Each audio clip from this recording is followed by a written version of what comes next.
Hi friends, welcome to cine family 2. TV serial actor Mukesh Gowda Guppedantha Manasu సీరియల్లో hero Rishi క్యారెక్టర్లో నటించి తనకంటూ ప్రత్యేకమైన గుర్తింపును సక్సెస్ను అందుకున్నారు.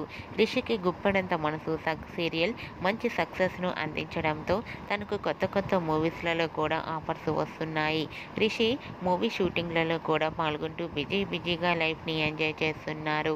అయితే రీసెంట్గా గుప్పెడంత మనసు సీరియల్ హీరో రిషి తన రియల్ లైఫ్ లేటెస్ట్ ఫొటోస్ను తన ఇన్స్టాగ్రామ్లో షేర్ చేశారు. ఆ ఫొటోస్లో రిషి తన ఫ్రెండ్స్తో కలిసి చాలా రోజుల తర్వాత వీకెండ్ని చాలా హ్యాపీగా సరదాగా ఎంజాయ్ చేస్తూ చాలా హ్యాండ్సమ్గా కనిపించారు. ఆ ఫొటోస్ చూసిన వారంతా సూపర్ అండ్ నైస్ పిక్స్ అంటూ కామెంట్స్ పెడుతున్నారు. మీకు కూడా Rishi real life latest photos మీకు నచ్చినట్లయితే మీ అభిప్రాయాన్ని మీ కామెంట్ రూపంలో తెలియజేస్తూ లైక్ చేయండి, షేర్ చేయండి. మరిన్ని ఇంట్రెస్టింగ్ అండ్ లేటెస్ట్ అప్డేట్స్ కోసం మా సినీ ఫ్యామిలీ 2 ఛానల్ని సబ్స్క్రైబ్ చేసుకోండి.